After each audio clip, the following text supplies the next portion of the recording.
Hello friends, welcome to my new channel. আজকে আমি বানাবো গুঁড়া মাছ দিয়ে বেগুন দিয়ে চচ্চড়ি। সেই চচ্চড়িটা বানাতে আমার এখানে কিছু বেগুন কুচি কাটা লাগবে, আর কিছু কাঁচামরিচ চিড়িয়ে লাগবে।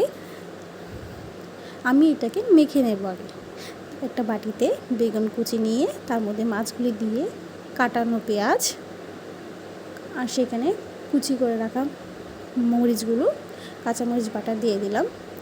দিয়ে আমি এখানে মশলার মধ্যে লাগবে আমার হলুদ গুঁড়ো,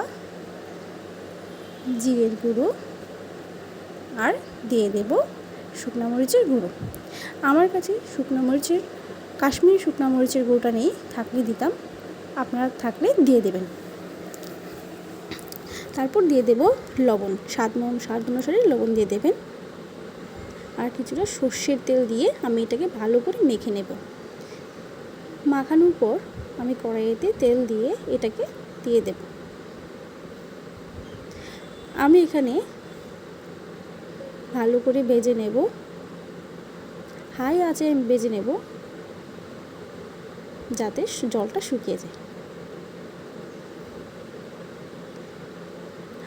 আমি এটাকে কিছুটা মাখানো খাবো, তাই একটু জল দিয়ে দিলাম।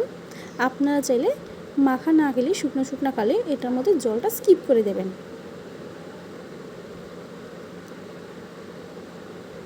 আমি এখানে জল দিয়ে ভালো করে নেড়ে চেড়ে দিলাম। তারপর এখানে কিছুটা ধনে পাতা দিয়ে নামিয়ে নেওয়ার পর হয়ে গেল আমার বেগুন দিয়ে ছোটো মাছের চচ্চড়ি।